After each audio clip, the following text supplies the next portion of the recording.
किसी ने संतों से पूछा, अच्छे बनने का उपाय क्या है? अच्छे बनूं इसकी चिंता क्या है? बतलाओ कैसे अच्छा बनूंगा। किसी का भी दोष न देखें, इससे अच्छे बन जाओगे।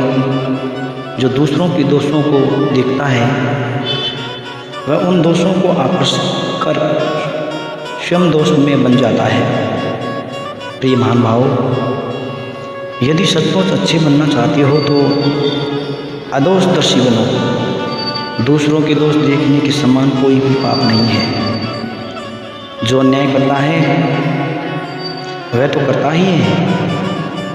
तुम उसका अन्याय देखकर ढोल बजाकर अपनी आंख और जीभ को कलंकित करते हो, इससे रोते कलपते हो। आंखें मिली है सबको भगवान रूप के दर्शन करने के लिए, माता पिता के दर्शन करने के लिए, प्रणाम करने के लिए। जीभ मिली है भगवान के नाम रूप लीला गुण का गान करने के लिए। आंख और जीभ को यदि दूसरों के दोष देखने और बतलाने में लगाते हो तो बतलाओ तुम से बड़ा अभागा संसार में दूसरा कौन है। मुझे दूसरे के दोष दिखते हैं। कोई कहता है कैसे ना कहूँ, दूसरे का दोष देखने के पहले तुम अपने दोष देखो। प्रिय बंधुओं, जीवन भर कितने सैकड़ों दोष कर चुके हो, अब भी करते हो। अपने दोस्तों को एक एक करके चुन चुन कर दूर कर डालो, बस बिल्कुल निर्मल हो जाओगे। फिर दूसरों के दोष नहीं दिख पाओगे। तुम्हारे भीतर दोष हैं, इससे दूसरों के दोष देख पाते हो। जिस दिन तुम दोष शून्य हो जाओगे उस दिन किसी का दोष नहीं देख पाओगे। मनुष्य जिस प्रकार बारीकी से दूसरों के दोष देखता है, उसी प्रकार जिस दिन वह अपने दोषों को देखेगा उसी दिन निर्मल एकदम दोष शून्य हो जाएगा। प्रिय बंधु, शिक्षित लोगों में भी ऐसे अभागे आदमी मिलते हैं जो दूसरों के लेखों में केवल दोष ही देखते हैं, निकालते हैं।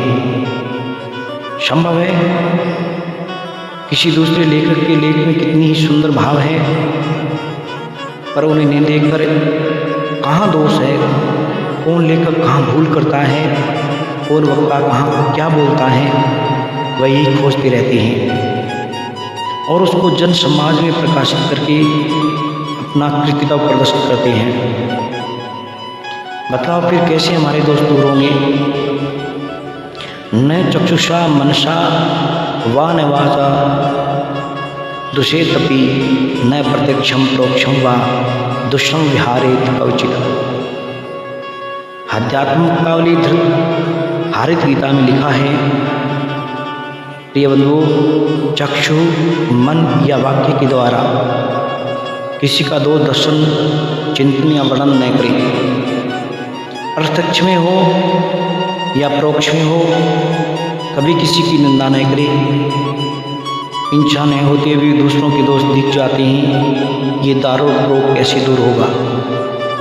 रजोगुण तमोगुण से ही दोष दिखते हैं। प्रिय बंधुओं, गुण प्रवर्ते वर्तन्ते गुणा दोष जयप्रदा दोषे विवर्ते वर्तन्ते दोषा गुण विनाशना। योग वशिष्ठ में भी कहा है, प्रिय महानुभावों, स्वयं के हवास अभ्यास और सात्विक आहार आदि के द्वारा जब सत्वगुण की वृद्धि होती है तब दोष नष्ट हो जाते हैं। राजसिक और तामसिक आहार तथा एसएम से गुणों का नाश करने वाले दोष अत्यंत बढ़ जाते हैं। विष्णु पुराण में लिखा है, यथात्मनि च पुत्रे च सर्वभूतेषु यस्तथा हित कामो हरिस्तेन सर्वदा दोषे सुखम। प्रिय महानुभावों, जैसे मनुष्य अपनी ओर अपने पुत्र की हित कामना करता है, उसी प्रकार जब वह सर्वभूतों का हितकामी बनता है तब उसके द्वारा हरि सर्वदा तुष्ट होते रहते हैं।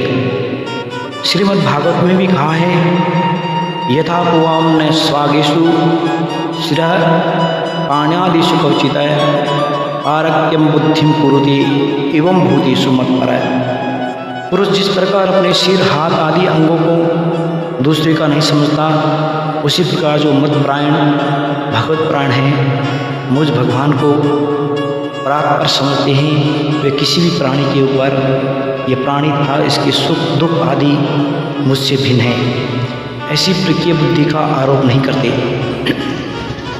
दोष दर्शन करना अतिशय दोषा वह है, ये तो समझता हूँ, तथापि दोष दर्शन कर बैठता हूँ। इससे छूटने का क्या उपाय है? इस युग में उपाय की तो कोई चिंता नहीं, केवल भगवान का नाम लेना चाहिए। संत बार बार यही कहते हैं, कलो के सो कीर्तनाद। कीर्तन का बड़ा महत्व बताया है। अत्यंत दुष्टस्य कलेरियमेको महान गुण कीर्तनादेव कृष्णस्य मुक्त बंधः परम व्रजेत। अत्यंत दुष्ट कलयुग का ये एक महान गुण है प्रिय बंधुओं कि श्री कृष्ण का नाम संकीर्तन करने से सारे बंधनों से मुक्त होकर मनुष्य परमात्मा को प्राप्त हो जाता है। अनुक्षण कर्तुमी नाम संकीर्तनम एलाय लब्धि वे प्रियम प्रेम महाधन है। तुम प्रतिक्षण नाम संकीर्तन करो, प्रिय प्रेम रूपी महान धन सहज ही पा जाओगे। केवल नाम लो, नाम लेते लेते वैराग्य उपस्थित हो जाता है। वैराग्यम बुद्धि सप्तम आत्मदोष व्यपेक्ष आत्मबंध वीरमोक्षम क्रोत्यम चिरादेवश। महाभारत में भी कहा है, विषयों से वैराग्य उपस्थित होते ही अपने ही दोषों की और दृष्टि जाती है और वह अतिशीघ्र आत्मा को हेमम रूपम बंधन से हेम यानी अहंकार भाव से मुक्त कर देती है। नाम लो और सबको भगवत स्वरूप समझकर प्रणाम करना सीखो, तो स्वतः ही आप अच्छे बन जाओगे।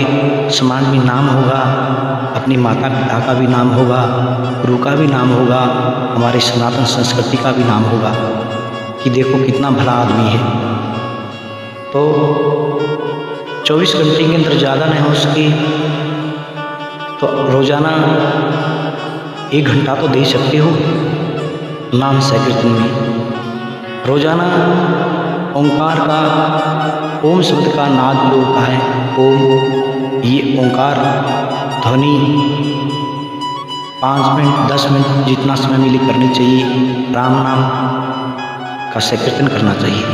मातृ पितृ भक्त बनो, देश भक्त बनो, राष्ट्र भक्त बनो,